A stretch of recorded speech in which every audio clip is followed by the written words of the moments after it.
somebody else who'll be appearing at the Wingham Music Festival in a couple of weeks is a very special guest, Nell Tyler, joining me in the studio. Nell, thanks very much for coming in and chatting with us. Oh, hi Cameron. It is really wonderful to be here. Thank you.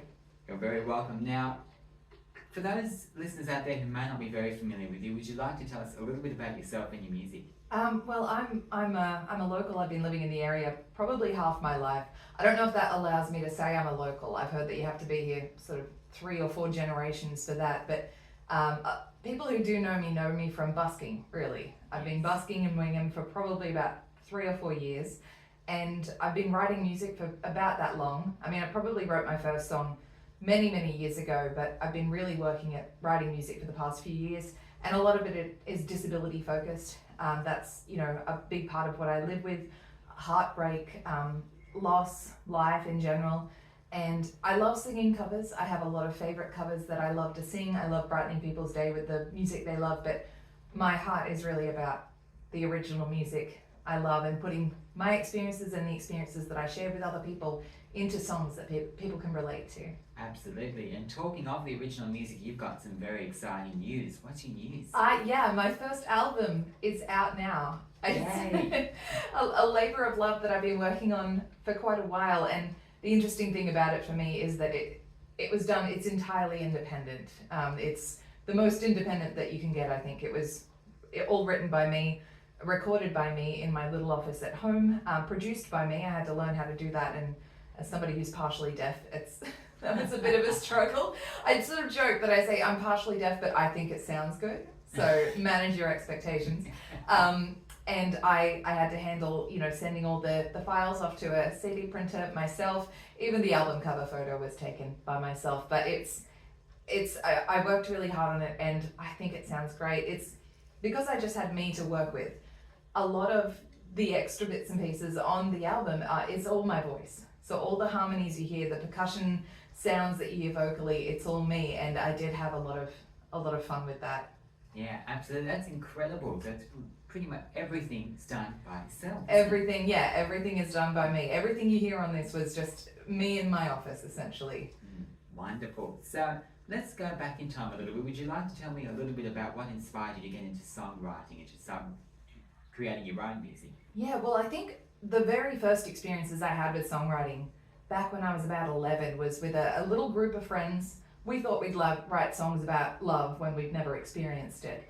And then when I was probably 21, I was experiencing love for the first time, and I was writing songs about that. But really, when I was probably 30 or in my late 20s or early 30s, I was experiencing disability and the ups and downs of disability, and I thought there doesn't seem to be a lot of music about that. I would like to add to those voices, those limited voices that are there singing about our experiences, even just those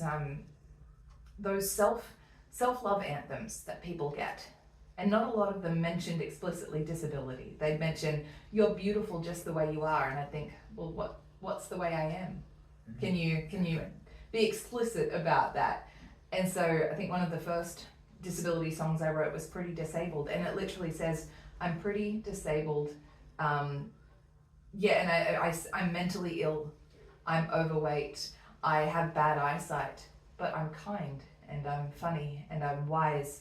And it's saying all those things explicitly that we're not meant to say. We're meant to say, just, you're beautiful just the way you are.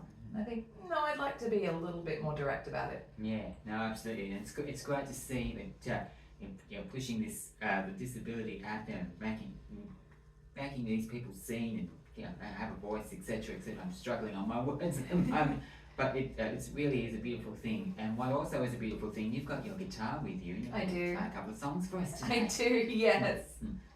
Yes. Would you like to hear one now? Yes, I'd love to. Well, I'll play the first one that's on the album. It's called I Don't Have Time to Cry, and it was one where I was in the shower and I thought I would love to cry. I would love to be sad, but I don't have time right now. I'm too busy. So this is the first one on the album.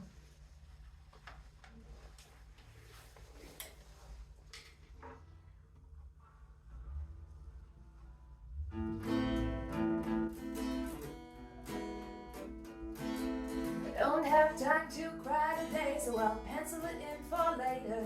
And I've had such a doggone terrible week that I've filled up my weekend planner. I can't allay my fears, I guess I'll just allay my tears. I can't allay my fears, I guess I'll just allay my tears. It's not time for the tears to run because there's no stopping them once they've begun. Guess there's nothing left but to keep it cool. If the dam breaks, it'll crash on in there. My strength is already wearing thin. Keeping it together has become my golden rule. 'Cause I don't have the time to cry. I cannot let anybody see my strategy is denial. And if any one of you gets too close, I'll paint on a big old smile. I can't allay my fears, I guess I'll just allay my tears. I can't allay my fears, I guess I'll just allay my tears. It's not time for the tears to run because there's no stopping them once they've begun. Guess there's nothing left but to keep it cool. If the dam breaks, it'll crash on in there. My strength is already wearing thin. Keeping it together has become my golden rule. 'Cause I don't have the time to cry. Is there ever a good time to have a breakdown? Why do I feel like my life is giving me the shakedown? Never getting to win, always on the come down. Keeping it together even under pressure. I could keep doing this forever. Oh, oh, oh, oh. It's not time for the tears to run because there's no stopping them once they begun. Guess there's nothing left but to keep it cool. If the dam breaks, it'll crash on in there. My strength is already wearing thin. Keeping it together has become my golden rule. 'Cause I don't have the time to cry. That was absolutely fantastic. Thank you very much. So, would you like to tell us a little bit more about the new album, about the journey of creating the new album? You've already mentioned you've created everything yourself. Any other tracks on this album in particular that have their own interesting journey? Well, one of them is very cheeky. It's called Don't Ask, and it's essentially about people who approach me out of nowhere and ask me why I'm in a wheelchair. And sometimes they go roundabout and they say, "Oh, it's a lovely day, isn't it? Oh, the shop is long. Why are you in the chair?" And I think, oh my goodness. And I have friends who have never asked me that because they know that I'm more interesting than my reason. If you get to know me enough, you realize that there are more interesting things about me than, the reason why I'm in the chair. And so I wrote a very cheeky song, Don't Ask, It's Making You Look Like a Asshole. And so it's very cheeky, but it's also very heartfelt because it's saying it makes me feel like that's all you see. I'm just a regular guy, maybe next time just try saying hi.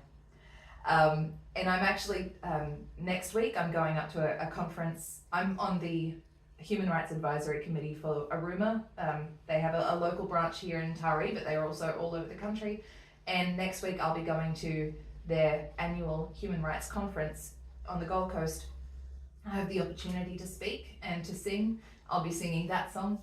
I'll be singing others. I'll be selling my CD, and I'm really looking forward to bringing that music to people who need to hear it, to people who will be able to look at me and say, "I've had that experience." Other songs on this album, there's a mixture of my disability-focused advocacy songs, as well as just the ones about heartbreak and the ones about love. There's one I wrote on there about the loss of a friend of mine. We made friends during COVID. He was going to my church, elderly gentleman. I was 30, he was 80. We got along like a house on fire. And when he passed away, I wrote a song, Through the Woods, and I actually sent it to his granddaughter when I wrote it. And I said, "Do you mind if I share this?" I wanted their permission, and she said he would just love it. And when I shared that I was producing this album, she said that he would be so proud. And so that's honestly one of my greatest achievements, is doing that song. Yeah, and sharing our friendship. Yeah, it's a beautiful thing. A lot of beautiful songs come from the raw emotion like that. Mm-hmm. Now, and of all the songs on the album, do you have a favourite? Oh, I know it's a hard question. because I listened to the album for fun. When I had to sort of go through it and figure out track lists and track orders, I ended up just listening to it for fun because some of them are quite catchy. And I think, honestly, the one that I like the most is there's an exclusive song on this album. So the song is on Spotify. There's 9 songs on the album on Spotify, but if you buy the album, there's 10 songs. There's a CD exclusive song, and it's my thank you to people who buy the album. Lovely. And it's called Starving Artist. And it's about people who, you know, we try to make music because the world needs music, but the world also sometimes doesn't want to support musicians. But if we stop making music, the world will complain that the world has gone quiet. That's it. And this song is my thank you to people who are supporting me by buying this album, and you're supporting the wider world of musicians.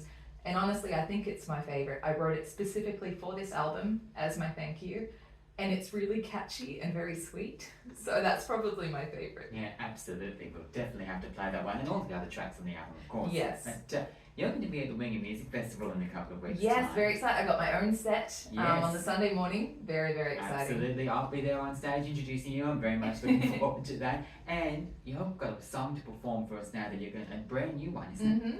Would you like to tell us a little bit about that? I would love to. Yeah, it was a new one. I only wrote it last month, so it's not on the album. You'll have to wait for the next one. But yeah, it was a song I wrote for my partner actually. He's a great inspiration. I thought that I would not be able to write songs if I wasn't heartbroken. That's what I thought when I was younger. I thought if I stop having heartbreaks, then the songs won't come. And then I realized when you're happy and you feel loved, then the songs keep coming, which is nice.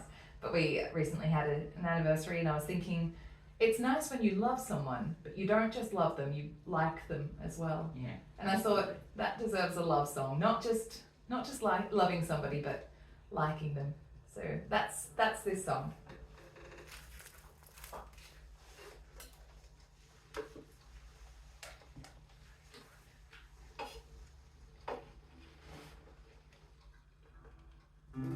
There have been lots of love songs that have done this job well. Is our little love story really unique enough to tell? But I want to tell it to you. Simple, straight and true, I like you. I just really like you. I like you. I just really like you. I like you like a golden summer sunset. I like you like ice cream when the day is hot. I like you like the sound of waves at midnight. And you're the best thing that I've got. Oh, I like you like an ice cold Coca-Cola. I like you like a cocktail served in a coconut.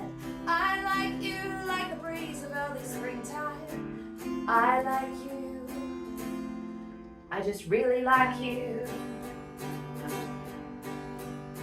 I could call you Mokrita. I could call you mi amor. I could get so bloody romantic and make you sick right to your core. But I'd rather tell it to you, simple, straight and true. I like you. I just really like you. I like you. I just really like you. I like you like raindrops on the window. I like you like a cup of tea when the night is cold. I like you like flames dancing in a fireplace. You turn my grays into gold. Oh, I like you like a drive along the coastline. I like you like a solo played on saxophone. I like you like a hug when I am crying. I like you. And I love you like a song that's never ending. I love you like the dawn that follows the longest night. I love you like the hope I find in darkness. I love you. And I really like you.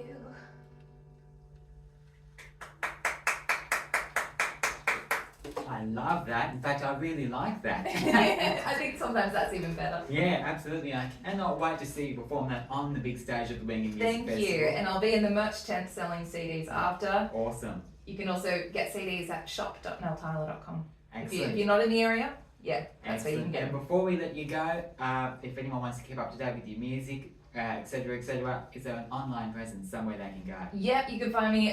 Facebook is where I probably post most regularly. Also Instagram and TikTok, and my website nelltyler.com.